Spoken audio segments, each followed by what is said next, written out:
አብርሃም እንግዲህ ሩታን እየሰደበ ነው። ለምን ሰደባት የሚለውን በዚህ ቪዲዮ ላይ መነግራችሁናል። ቪዲዮውን እስከ መጨረሻው ማየታችሁን እንዳትረሱት። አብርሃም እንግዲህ ሩትዬን በጣም እየሰደባት ይገኛል ማለት ነው።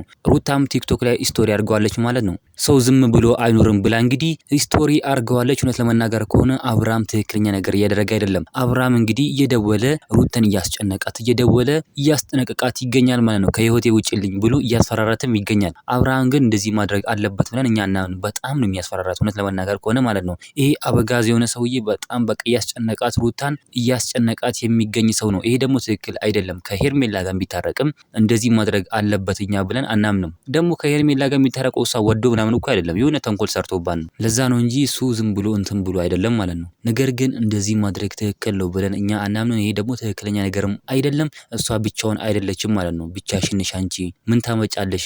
አንቺ ወልደሻል፣ ካሁን በኋላ ማግባትም አቺም በማለት እንግዲህ በጣም እየተጫወተባት ይገኛል። ይሄ ደግሞ ትክክለኛ ነገር አይደለም፣ ትክክለኛ ውሳኔም አይደለም እኛ እንደምናምነው ማለት ነው። ስለዚህ ይሄ ነገር ማብቃት አለበት፣ ይሄ ነገር መቆም አለበት። ሩተኛ እንቁኛ ጀግና አጠገቧ እንቆማለን። የፈለገ ነገር ቢሆን እኛ አጠገቧ አለን ማለት እንፈልጋለን። እውነት ለመናገር ከሆነ በጣም አብርሃም ትክክል እያደረገ አይደለም፣ ይሄ ጨምላቃ ሰውዬ ማለት ነው። እናንተ ምን ትላላችሁ? ሀሳብ አስተያየታችሁን ኮሜንት ላይ ማስቀመጥ እንዳረሱ፣ ቪዲዮ ላይክ፣ ቻናሉ ሰብስክራይብ ማድረግ እንዳረሱ። በሌላ ቪዲዮ እስከምንገናኝ በያላችሁበት የዓለም ዳርቻ ሰላማችሁ ብዝት ይበልልኝ። ደህና ሁኑልኝ።